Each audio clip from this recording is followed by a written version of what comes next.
জনতার অংশগ্রহণে বাংলাদেশে একটি অভ্যুত্থান হয়েছে।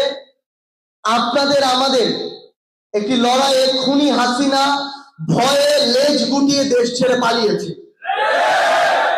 সবচেয়ে গুরুত্বপূর্ণ বিষয়টা হচ্ছে এই খুনি হাসিনা থেকে আমাদের অসংখ্য কিছু শিক্ষা নেওয়ার আছে। এই খুনি হাসিনা তার নিজেকে বাঁচানোর জন্য নিজে দেশ ছেড়ে পালিয়েছে, তার পরিবারের সদস্যদেরকে বাঁচানোর জন্য নিজে পালানোর আগে তাদেরকে সেফ এক্সিট দিয়েছে। কিন্তু এই খুনি হাসিনা এই বাংলাদেশে আওয়ামী লীগ, ছাত্রলীগ, যুবলীগ যে নামেই হোক না কেন, যাদেরকে নেতাকর্মী হিসেবে মাঠ পর্যায় থেকে শুরু করে বিভিন্ন পর্যায়ে ব্যবহার করেছে, তাদেরকে শুধুমাত্র টিস্যুর মতো ব্যবহার করেছে, আর বিপদে এভাবে রাস্তা ঘাটে ফেলে পালিয়ে চলে গেছে। সবচেয়ে গুরুত্বপূর্ণ বিষয় হচ্ছে এই নেতা কর্মীদের একটা শিক্ষা নেওয়ার বিষয় আছে। আবার যদি এতদিন ধরে যারা তার কথায় ব্যবহার হয়ে এসেছে তারা যদি মাঠে নামে, আলটিমেটলি বিভিন্ন অন্যায় অপকর্মের কারণে তারা গ্রেফতার হবে। কিন্তু ওই এসি রুমে বসে খুনি হাসিনারা মোদী সহ বিভিন্ন ক্ষমতাসীনদের পায়ের তলে পড়ে থাকবে আর নিজের সুবিধাগুলো আদায় করে নিবে। তাহলে আওয়ামী লীগ, ছাত্রলীগ, যুবলীগের এই মাঠ পর্যায়ে যারা নেতা কর্মী ছিলেন তাদের এখান থেকে শিক্ষা নেওয়া উচিত যে কোন নেতা বা নেত্রীর পিছনে আপনি ছুটবেন আর আগামীর বাংলাদেশে কাদের পিছনে আপনি দাঁড়াবেন। এখানে আরেকটি গুরুত্বপূর্ণ শিক্ষা নেওয়া রয়েছে, ওই রাজনৈতিক দল বাদ দিয়ে অন্যান্য যারা এই বাংলাদেশে এখন রাজনীতি করছেন বিভিন্ন রাজনৈতিক প্ল্যাটফর্মের ব্যানারে, আপনাদের এখন চেনার সময় হয়েছে। এই বিগত 15-16 বছরে যখন আপনাদের কঠিন সময় ছিল, কোন নেতাকে আপনি পেয়েছেন আর কোন নেতা বিভিন্ন জায়গায় আত্মগোপনে থেকে কিংবা দেশের বাইরে থেকে বিভিন্ন সময় বিভিন্ন সুবিধা আদায় করেছে।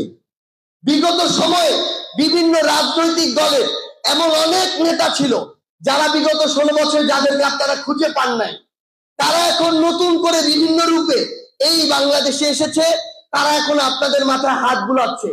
সবচেয়ে গুরুত্বপূর্ণ বিষয় হচ্ছে আপনার কঠিন সময়ে যাদেরকে আপনি পাশে পাননি, এখন সুবিধাজনক সময়ে তাদেরকে নেতা হিসেবে মেনে নেওয়ার মতো এই মানসিকতা দয়া করে দেখাবেন না।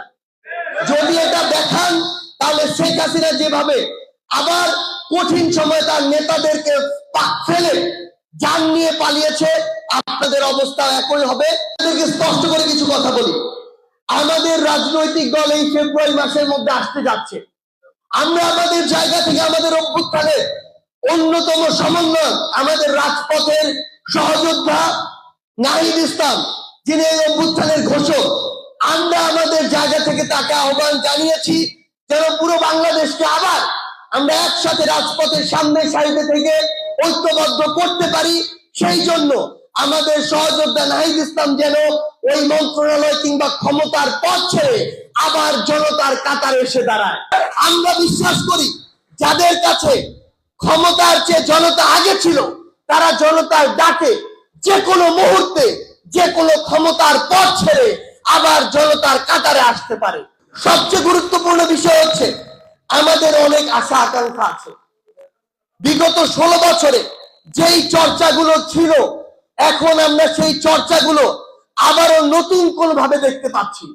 স্পষ্ট কথা, আমরা একটা জিনিস অনুধাবন করতে পারছি, এই চর্চাগুলো যারা করে এসেছে তাদের রক্তে ওই চর্চা একদম মিশে গিয়েছে। সেই চর্চা থেকে বের হয়ে আসতে তাদেরকেই নেতৃত্ব দিতে হবে যারা এই অভ্যুত্থানের নেতৃত্ব দিয়েছে। এই অভ্যুত্থানের নেতৃত্ব দেওয়া মানে কেন্দ্রীয় কয়েকজন নেতৃত্ব নয়।